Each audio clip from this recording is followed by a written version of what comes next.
The Heritage Christian Academy baseball team is at state for just the second time in program history. And this Eagles team may have arrived a year ahead of schedule.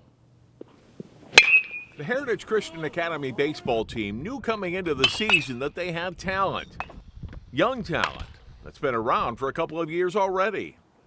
2 years ago, we were starting 5 middle school kids on our varsity team and competing at a pretty good level. So for me, knowing coming into last year and this year, a lot of that was just going to depend on the growth of those younger guys. I said earlier we might have been a year ahead of schedule from what I anticipated, but I always thought coming into this year that we definitely had the top end talent to really make a run at this. And they have made a run. The Eagles come into the state Class A tournament with a 17-4 record, including last week's section-clinching win over Legacy Christian, after the Eagles had dropped the first game in the finals.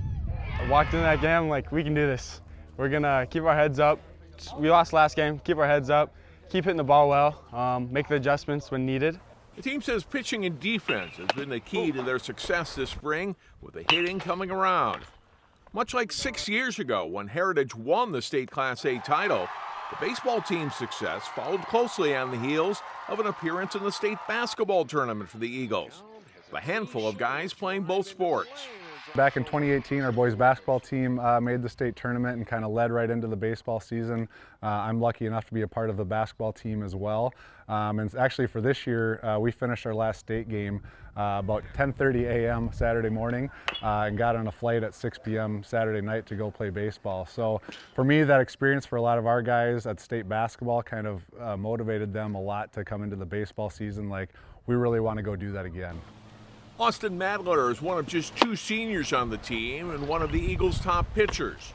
This is his last go-around, but he believes this isn't a one-time deal for a lot of his younger teammates. They've progressed a lot just in I think their mental aspect of the game.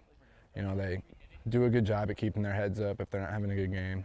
You know, just trusting the process, getting better every day. And I think with that, next 3-4 years are going to be really big for this team. The Eagles open the state tournament against second-seeded Parker's Prairie Thursday morning at Joe Faber Field in St. Cloud. John Jacobson, CCX Sports.